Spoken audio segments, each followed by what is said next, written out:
Right now, let's go to Foxborough, Massachusetts, where there's been some joint practices going on there the last couple of days. No official practices today, but over the course of the last 2 days prior to today, there were practices between the Panthers and the Patriots that got very, very chippy with one another, with players thrown out of practice. One man that was not thrown out of practice was able to watch all of it, is our own Mike Giardi. And Mike, what I'm curious about is, I'm glad you survived everything that even at times sped out into the crowd, but at the same time, what jumped out at you about the visiting Carolina Panthers most of all?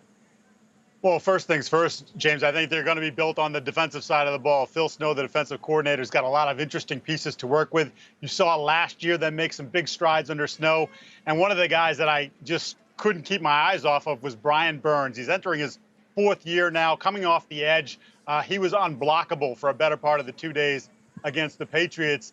And it's not just the physical ability with Burns, but it's the mental acumen that he shows for the game, always learning. And you saw that after both practices, even with the tensions flaring, there was Burns with Matthew Judon talking shop for at least a half an hour after the first day of practice and then doing it again, sort of going over some different moves. And Judon sort of plays differently than Burns does, but he's just trying to pick his brain. And then from the cornerback level, Jaycee Horn, I know Patrick Surtain's awesome. Jaycee Horn, they think he's going to be awesome in Carolina, and he's showing up like he's playing like a star. He's playing like a top 10 pick already.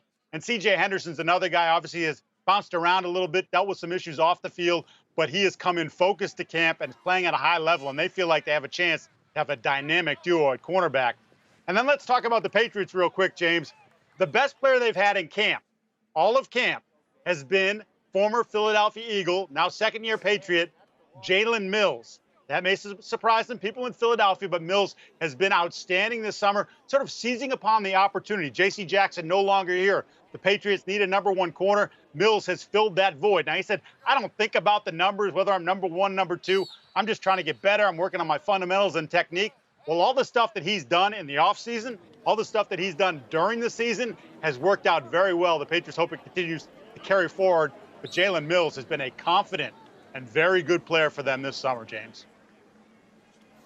Mike, it's always easy to spot Jalen Mills with Yes. the hair, right? That's what I love about him. He's a pretty easy guy to pick out of a lineup, but apparently it's his play more than his style that is jumping out to Mike Giardi. Thank you so much, Mike. And the Patriots and Panthers are going to be the first game on our NFL Network doubleheader on Friday night, followed up by the Texans and the Rams at 10 p.m.